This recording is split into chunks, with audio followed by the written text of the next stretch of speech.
Hi, welcome to week 3 of CHD 10. We will be looking at observation this week for your next assignment. There are 2 parts of this assignment. This first one looks at how to observe children and think about what they're learning and what they're experiencing in a classroom.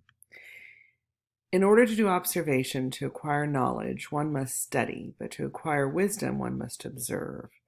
We have to remember that to study something is just to remember facts.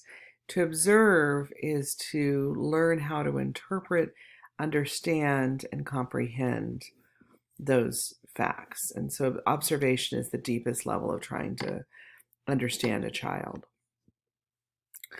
We want to observe children for lots of different reasons. We want to measure their learning by their age, their development, do a developmental assessment, which we'll look at today. We want to think about where they might need help, where they might need a referral out to an assessment for special needs, possibly. We want to get to know the child and build a relationship. We want to find out what their interests are so we can build curriculum based off of that. We might want to check for signs of trauma or issues that may be happening for the child. And finally, for behavior, sometimes when there's behavioral issues coming up in the classroom, an observation can help us figure out what the unmet need is and how to meet that need. And we'll be talking about behavior as well. Behavioral assessments are done in a variety of different ways. Sometimes they're done by the teacher in the classroom. Sometimes they're done by a specialist who comes in to support the classroom. Curriculum planning can be informed by these observations. Usually that's done in a team, so everybody in the classroom can share their observations as they plan curriculum. And then developmental assessments are usually done by a primary teacher who's focusing on a child with the support of family and other people who may see the child. Shared stories with families and other teachers is a great way to build knowledge of a child. Who they are with one teacher is not the same as who they are with their parent or with another teacher. It definitely helps to build relationships when a child knows that you really see them, but it also helps to build relationships when families know that you really see their children. When a family picks up, and you've heard this in the interviews last week, and somebody says, your child had a great day. That doesn't do the same thing with building relationships as somebody saying, I noticed Thomas in the garden with the magnifying glass, and I watched for a while, and I saw that he was investigating different bugs. And while he was there, one of the monarch butterflies landed on one of the flowers, and Thomas saw it, and he was so excited he ran to get me to show me the butterfly. Now, of course, it had flown away by then, but we sat in the garden for a while waiting for another butterfly to land. And it was such an important moment. I realized how observant Thomas is and how much he sees that sometimes others don't. Those 2 different interactions with families will have a completely different result. The one rich with detail about who the child is going to build that relationship with families in a very meaningful way.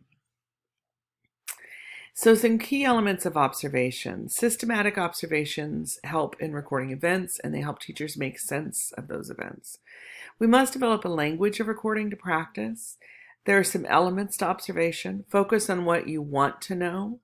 Develop a system for doing observations, and find a tool or instrument to use. We're going to talk about the DRDP in this class. And select the environment you want to observe in. Depending on what you want to observe, you may be in a different environment. Narrative observations are the most common. They're the ones we use quite a bit in early childhood. It records everything a child is doing. We write down everything they're doing. You'll practice that in child growth and development. You'll practice that in other classes so that you get a sense of how to do that. Some people keep observations in a baby biography or a diary or a journal where they're writing down just highlights of what is happening for a child and when it happens. A modified running record or a specimen description is one thing at a time. What you heard me say about Thomas in the garden might be a specimen record, a one-time moment of his day or his life. Narrative observations give rich information. They give detailed behavioral accounts, and they take notes. You can take them at any time. You can see just with that description I gave of Thomas and the butterfly, how much detail that was and how rich that was. The disadvantage is that they're time consuming, and it can be hard for a teacher to find the moment in the day to write all that down. And we can tend to be judgmental or put in our own ideas, interpretations into that observation. Time sampling is another one. Time sampling is what happens at a given time. So it may be that every 10 minutes, somebody's writing down what's happening in the classroom and how many people are in different areas, for example. It's less descriptive. It doesn't tell you what they're doing in those different areas. It's recorded at regular intervals. You can use a checklist. One of the advantages is that you can focus on specific behaviors. Are children engaged in those 10-minute increments or half-hour increments, whatever it is? Advantage is that it can focus on specific behaviors. How many children are at the art area using the scissors? The disadvantage is that you don't get the whole picture. You don't see the rich detail that you would with a narrative. Event sampling defines an event and devises a system to encode it immediately.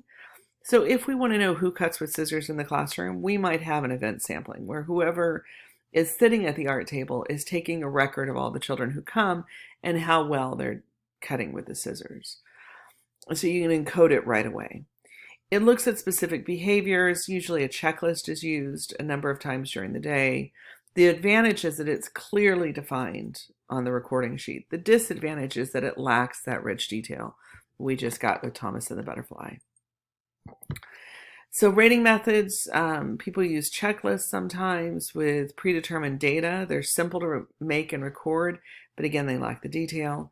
Rating scales are checklists planned in advance that measure quantity and quality using those narrative descriptions. We're going to look at the DRDP, which is one sample of that. The modified child study technique is to shadow one child at a time and do several observations. Data is very descriptive.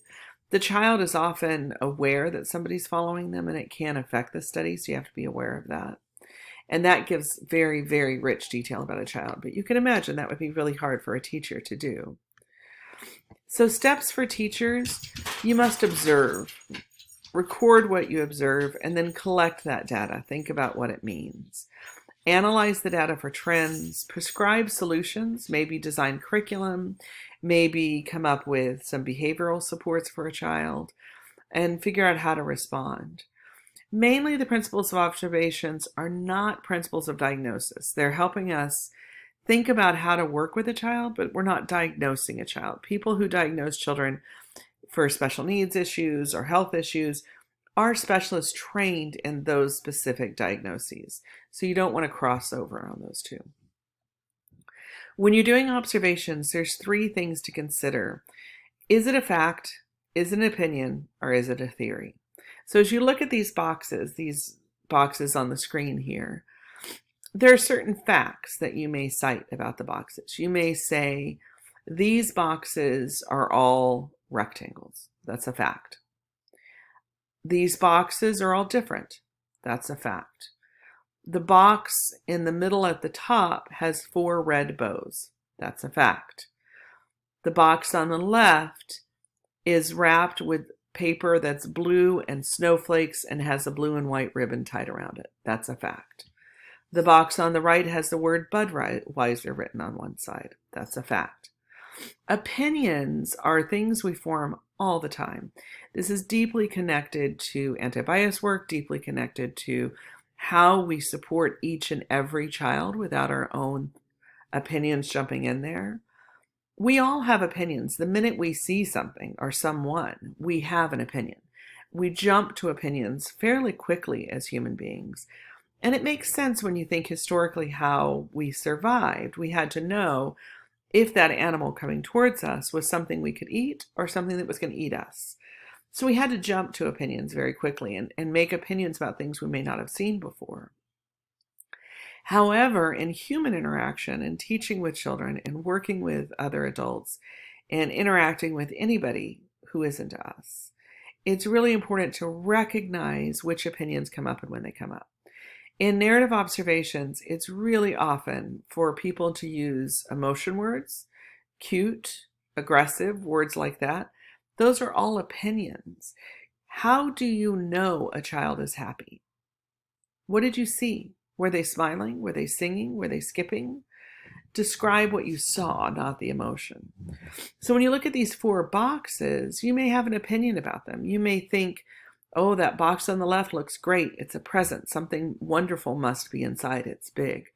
The box at the bottom in the middle, somebody just got proposed to. They have a ring.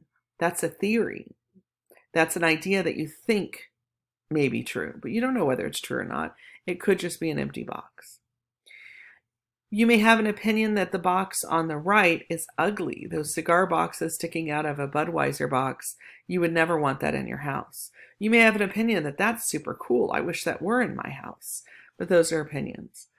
You may have a theory about which of these boxes have something inside and which don't.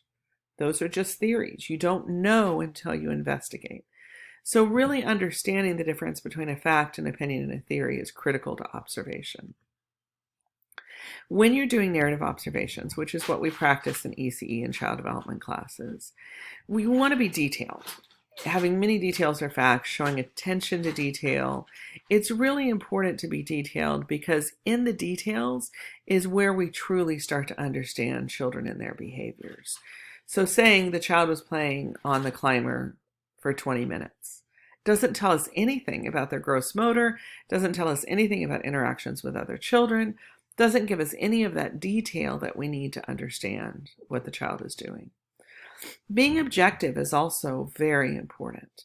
That's removing all opinions and theories from what you write, sticking to the facts. What do you see? What do you hear? Just what you see and hear. We should be able to read your narrative observations as if we're there, seeing and hearing exactly the same thing. So here's an example. Think about where your opinions get formed as we read this, and then think about how you might rewrite it.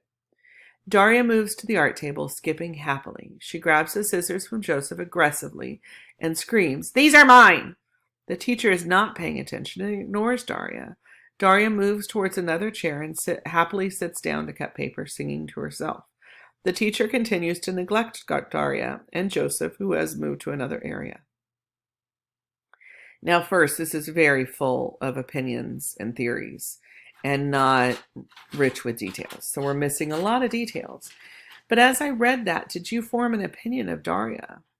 Is this a child you would want in your classroom? Did you form an opinion of the teacher? Is this the teacher you would want to hire in your program? If you formed those types of opinions, it's probably full of the opinions of the observer. You can see that that observer really doesn't like the teacher. You can see that that observer is very worried about Daria's aggressive, in her opinion, or their opinion, behaviors. And so you can see how that subjective, the opinions, the theories, got into this observation, and it changed the way we saw Daria. It changed the way we saw the teacher. It probably changed the way you saw Joseph. So let's look at it rewritten as an objective observation. And now try and clear your mind and see Daria and the teacher and Joseph with a blank slate. Daria moves to the art table, skipping and smiling. She reaches over to the scissors in Joseph's hands with her right hand. She takes the scissors out of his hand and says loudly, "These are mine." The teacher does not respond to Daria. Daria moves towards another chair and sits down. She uses her right hand to cut, turning the scissors both directions, left and right. Small shapes fall from the paper as she cuts. She is singing softly. Joseph stands up and moves to another area. So think about how your opinion of Daria or the teacher or Joseph changed as I read that. First of all, Joseph doesn't seem to be upset. There's no information in either of these observations that Joseph was upset by what Daria said or did. We actually don't know what the teacher was doing or wasn't doing at this point in time. They might have been comforting a sad child. They might have been working in an area nearby, and because Joseph was upset, they stayed working with the children they were with. We don't know. We don't have enough information to figure out what the teacher was doing. So let's think about Daria for a moment. In the first observation, we heard that she was aggressive. We heard that she was loud. We heard all these judgment words. In this observation that's more objective, what we see is that she is really wanting those scissors. What we don't know is why. So now we could form some theories. If we read this, we could have different theories. One could be the theory that the first observer had, that Daria is aggressive and that Daria is snatching things from other children. That was the opinion of the first observer. Another opinion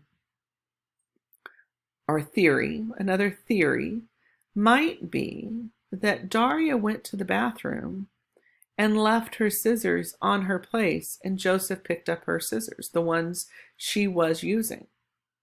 Maybe Joseph didn't realize it. Maybe when Daria said that, Joseph went, oh, there's the scissors I was using, and picked up his scissors. We don't know. So that's another theory. There's a lot of other theories. So you can think about what your theory might be and how that theory changed from one observation to the next. The point of this is to really think about removing theories and opinions from your observations as you write. And we're going to do a sample observation as part of the next assignment. So I want you to pause the video after the next slide. I want you to take notes about everything you see. Be detailed, be objective. Set a timer for 1 minute and be honest about that 1 minute and write down everything you can in 1 minute and then move the video forward. But make sure not to look at the photo for more than 1 minute. This is a chance to practice being detailed and being objective. Oh, I went backwards. So 1 minute here.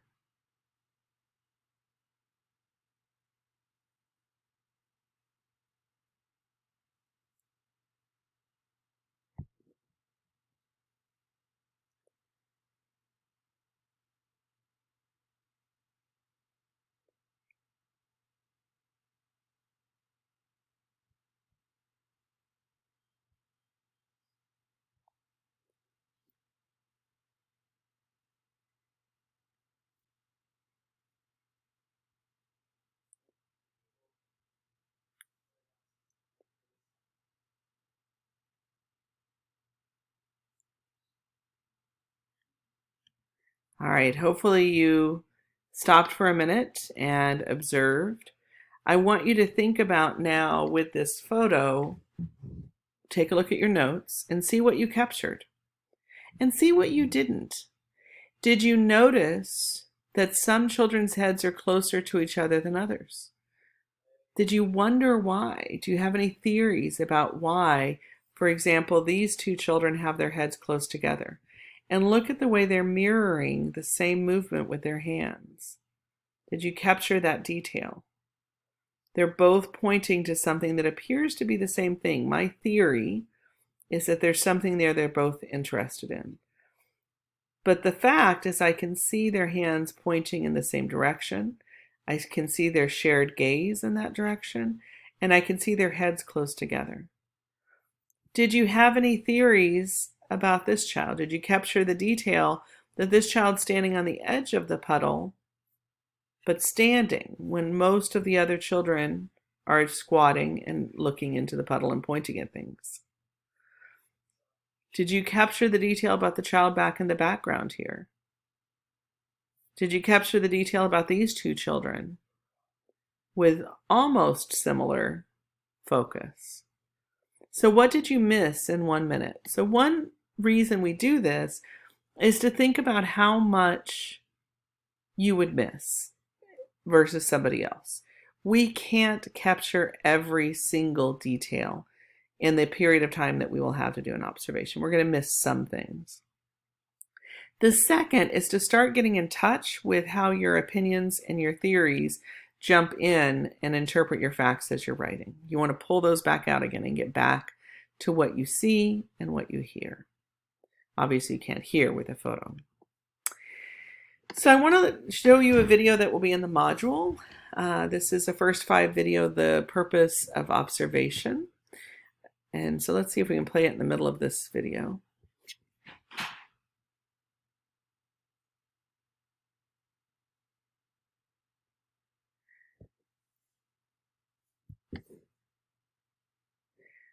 So we observe, and then we document, and then we reflect, and then we implement based on that observation. We use assessment data to inform our curriculum planning, our individualization, our communication with families. And we do it over and over and over again. This is an ongoing cycle.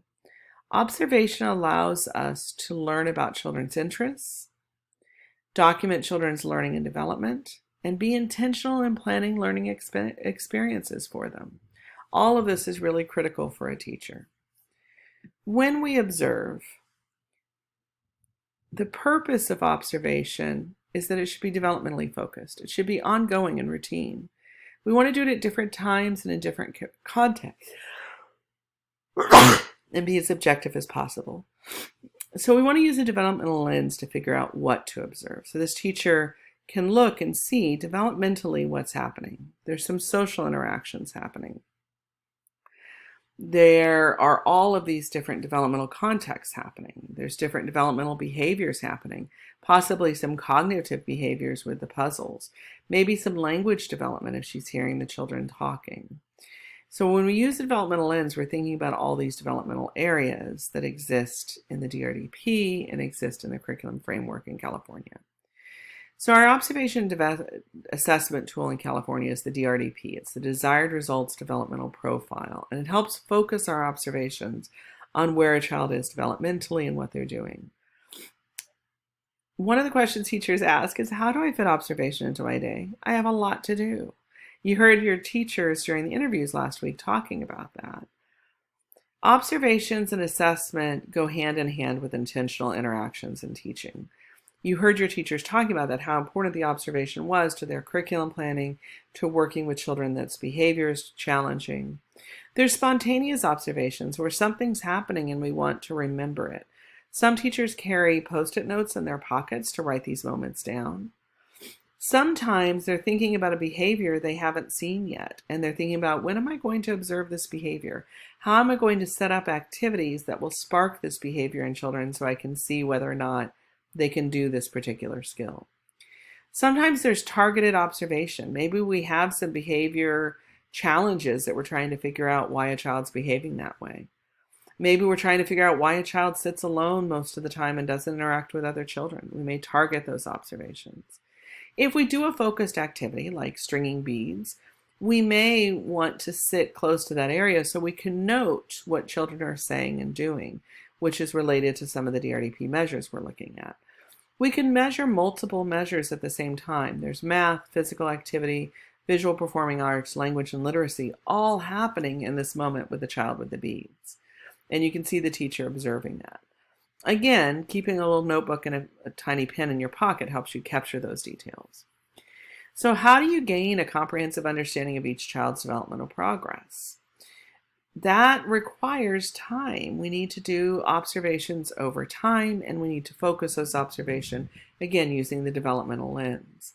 We want to observe at different times and in different contexts so that we're capturing multiple pieces of information. So we're not just capturing, for example, behavior that we're concerned about. We're also capturing development. Keeping your observations objective is critical, and it requires practice and it requires time. Remember fact, opinion, theory. You want to keep to fact, opinion, theory. What are the facts of what you see happening right now? I think, I assume is a theory, and I believe is an opinion. So we want to keep to I observe, I listen, I notice. Those are really important. That objectivity is really important. We also want to share observations with other teachers. We want to talk to other teachers about what they're observing and see how our observations match up with their observations. This allows us to work together to find out what we know about the child. Remember, it needs to be developmentally focused, routine and ongoing, at different times and different contexts, and as objective as possible. Observation really needs to be all four of those so that when we're documenting and we're reflecting, we have authentic data to reflect on.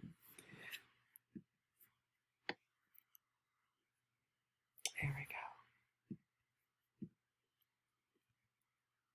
we go. Magda Gerber, who's one of our primary theorists for infant-toddler development, this is a quote from her, and I think it's such a beautiful quote. If we would record their growing and learning, we must record what they do with their bodies. Children learn with their bodies. And so really watching what their bodies are doing and listening to what they're saying is how we learn about children. The DRDP, let's talk about the DRDP. This is the Desired Results Developmental Profile. And it looks at, I'm trying to move my video out of the way so you can see the closed captioning. The DRDP is part of an early learning system, and we'll look at this all throughout all the different classes that you have. There's a curriculum framework that we use in curriculum. There's a program guidelines and resources that we use in our administration classes, and professional development supports and competencies that help you as teachers decide what professional growth you want to work on. And then there's learning and development foundations that inform everything. So let's look at the Desired Results Developmental Profile, which is the assessment system. A desired result is defined as a condition of well-being for children or families. Children are personally or socially competent, expressing the positive impact of the entire system on the development and functioning of children and on the self-sufficiency and functioning of families. There's multiple parts of the desired result system. Some of them are focused on families. We're going to focus just on the developmental profile. The learning foundations are developmental information about what children do at different ages and different learning areas. And those are connected to what you learn in child growth and development. We look at those in curriculum as well. Foundations is a guide and teaching tool. It's a tool that we'll look at in curriculum and talks about what children do at different ages. The DRDP is an observational assessment tool. That's the one we're concerned about today. It's based on a developmental continuum. It's for all children, including English language learners and children who have disabilities. In the desired result system, they're really looking at the same model we just saw in the first 5 video. Imagine what children might do with the environment. Create an environment for them to explore. Let them play, observe, share your observations, reflect on what that means, and then imagine a new environment. So that cycle continues constantly in a teacher's life. So to complete the assessment, we want to gather evidence of what the child is doing. We want to review and reflect on what we see. We want to determine mastery by knowing child development, by knowing different developmental levels and what it looks like in those different levels. And then we want to select a developmental level. For the purpose of this class, you won't be actually assessing the development of a child. You will be looking at the different measures and saying what you think you could assess. So you'll be watching videos of children, and then from those videos, you'll look at this list and say, I think I could assess self-control of feelings and behavior. I think I could assess knowledge of the natural world, and here's why. This child was in the garden, Thomas, with the butterfly, and here's what I observed. You could probably also assess a sense of ecology. I'm looking through, there's multiples that you could assess. But then you'll tell me, why do you think you could assess those? So you'll take an observation and discuss why you think you can assess them. Now in the DRDP, each measure, this is interest in literacy, so interest in books and interest in how words are written down. There's a continuum. When we look at the lowest level of the continuum, that's really for infants. However, some children with developmental delays, with special needs, may fall on that lower end of the continuum. The developmental profile, each measure goes all the way up from responding to exploring to building to integrating. And so it looks at infant, toddler, preschool, and school age developmentally appropriate behavior. Some children will be on lower measures in some areas and higher measures in others. Most children will be on a range. Most children develop independently and not at all the same as anybody else. So that's one of the reasons the DRP is so helpful. So this is the full range of developmental levels on the DRDP. It includes the responding, earlier and later, general knowledge, skills, or behaviors observed during early infancy, exploring, which is generally knowledge, skills, or behaviors observed in later infancy, toddlerhood, and early preschool. And then exploring, later, building earlier is generally knowledge, skills, or behaviors in later toddlerhood and early preschool. And building is generally knowledge, skills, or behaviors observed in preschool itself. And then integrating is school age, early kindergarten. So those give you some idea of how those are laid out. The frameworks are a resource. They are an important resource to have. We don't have them particularly in this class, but they're useful to have. If you can find the PDFs online, you'll be using them when you get to CHD 26 curriculum, and they're helpful with thinking about where children are and what activities you could set out for them. There's a lot of resources online. If you go to CECO, California Early Childhood Online, there's a variety of free trainings. Down here, there's some trainings on the desired results system, the environment rating scales, a variety of different places that you can go to get more training. If you have questions, as always, please let me know. This was our overview of observing children, and we're going to be looking at behavior and guidance of behaviors that challenge teacher skills in a few minutes. So practicing observation, we'll have some videos. You're going to capture as many details as you can. Be objective, write just what you see and hear, and we'll practice that in the module. Oh, sorry, I am not feeling well today. Let's see if we can get the sound up here. I'm going to restart this video. Go ahead and practice observation while you're watching the video. This is what happens when I'm sick and doing a video.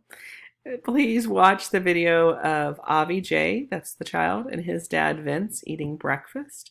Capture as many details as you can and see how objective you can be. This is a chance to practice before you get to the assignment. Too hot. It's too hot? Yeah. Oh, please cough on my eggs. No, I was just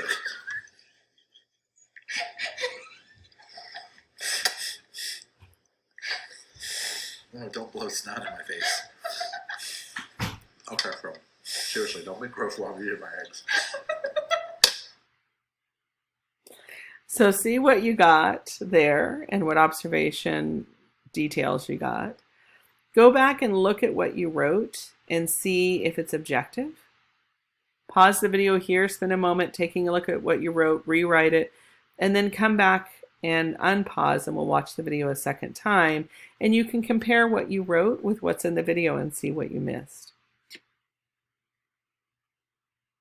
So hopefully you've paused the video and now you're coming back to watch a second time to compare what you captured with the first video and what's in the second video, or what's you missed when you watched the first time. Too hot. It's too hot? Yeah. Oh, please cough on my eggs.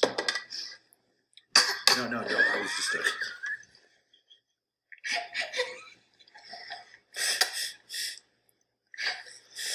No, don't blow snot in my face.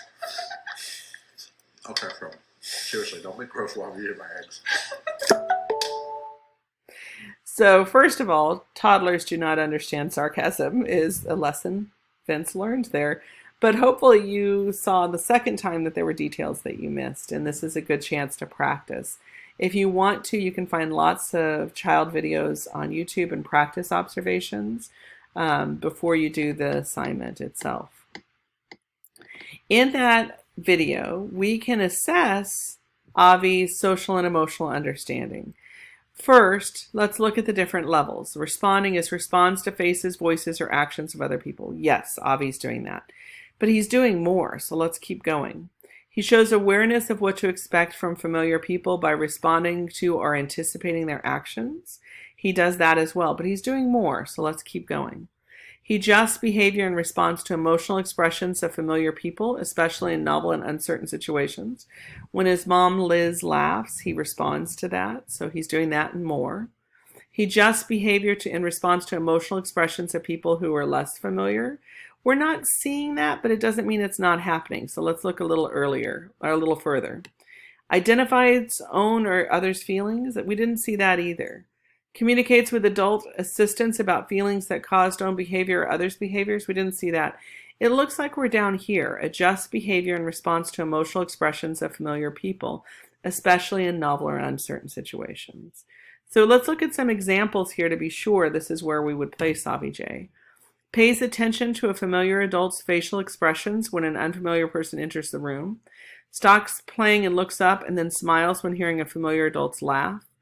Starts to climb on a table, but pauses in response to an adult's cautionary look and warning. So we can see that in the response to both Vince and Liz's laughter. So I would place Avi J here at exploring earlier. Now again, for the purpose of this assignment, you will not need to place specifically on the DRDP. However, it's important to understand how to rate that and why these ratings exist so that you're not just picking one, you're understanding the depth of the DRDP as well. And that measurement would make sense given that Avi J is a toddler, so it fits with his developmental chronological age as well. We can also look at relationships and social interactions with familiar adults, which is a different measure. And so you might pause the video here, take a look at these, and see where you think you could place him. So I'll give you a moment to look at that.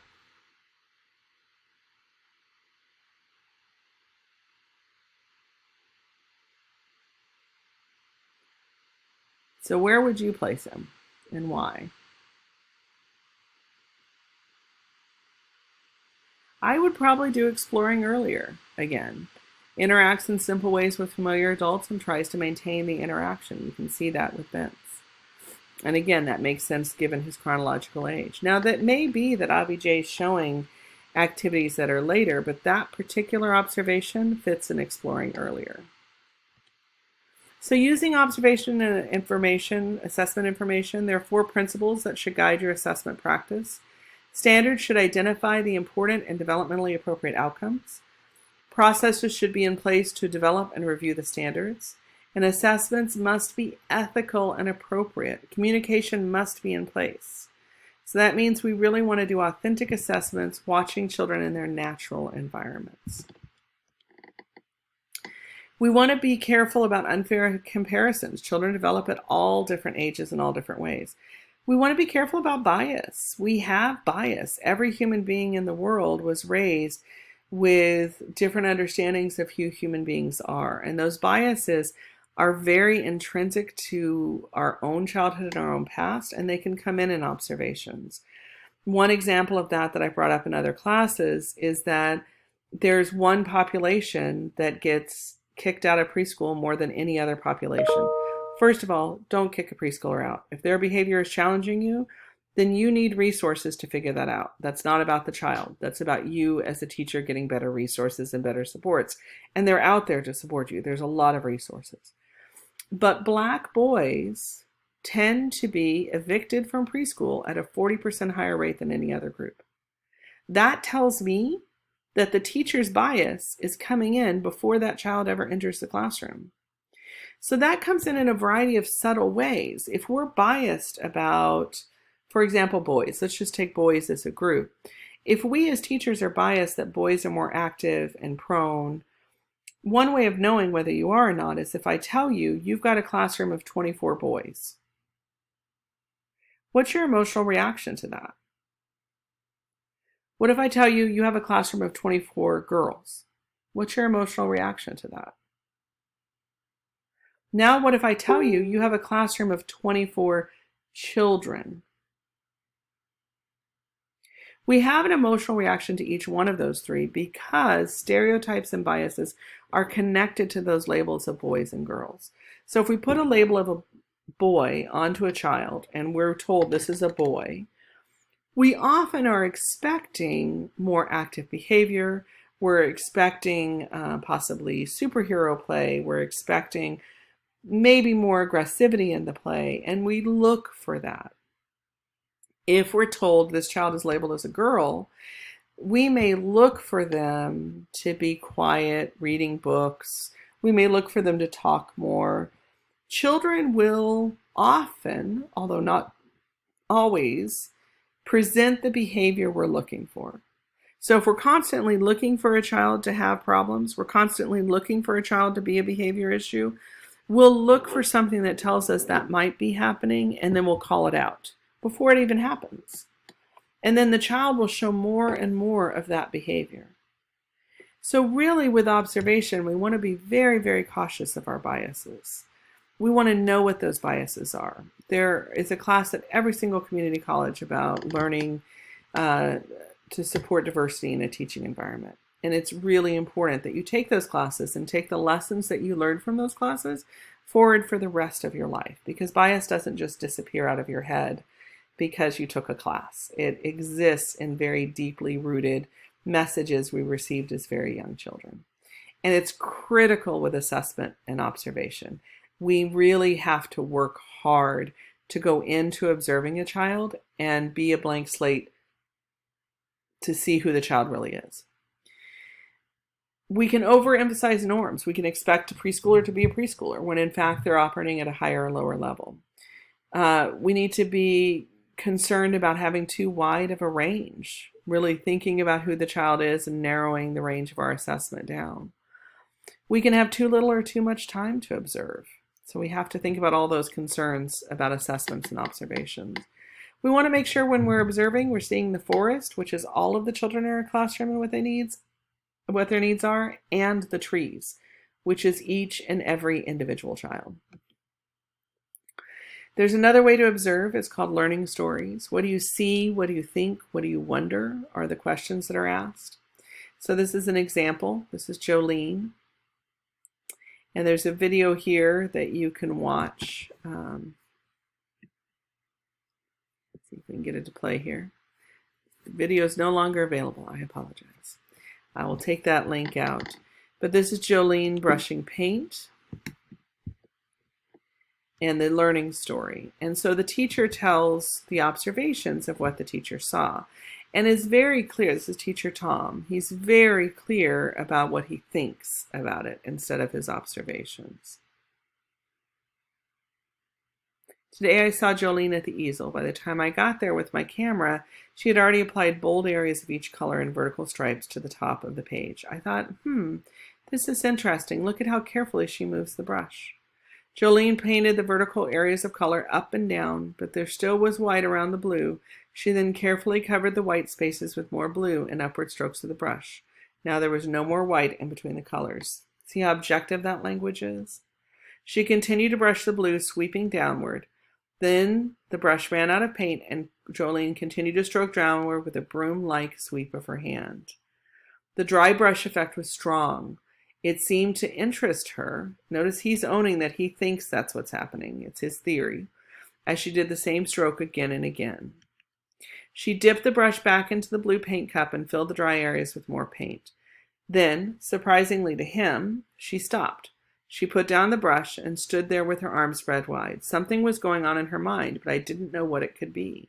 Maybe, what should I do now? Maybe, look what I did. Maybe it could be another idea for the remaining white space. She chose a brush filled with green. She began to move her brush in a circle. No more stripes. Round and round in the same spot she moved, the brush using her wrist and fingers in a smooth and clever way.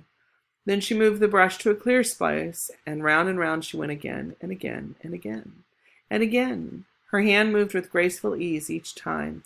I thought, she is discovering how a brush works. Again, his theory. She completed the final round green spot. Then she painted green over all those spots. Goodbye, round and round spots. All the spots except one were covered. They were gone. No one would ever see those other spots again. That was the end of her painting. She put down her brush and left the painting sitting on the easel.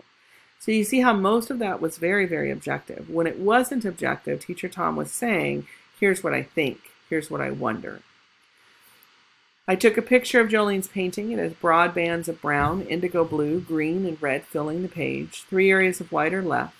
All the brush strokes go up and down except that one remaining circle on the right. It reminds me of waterfalls in the forest. I feel relaxed, calm, and happy looking at it.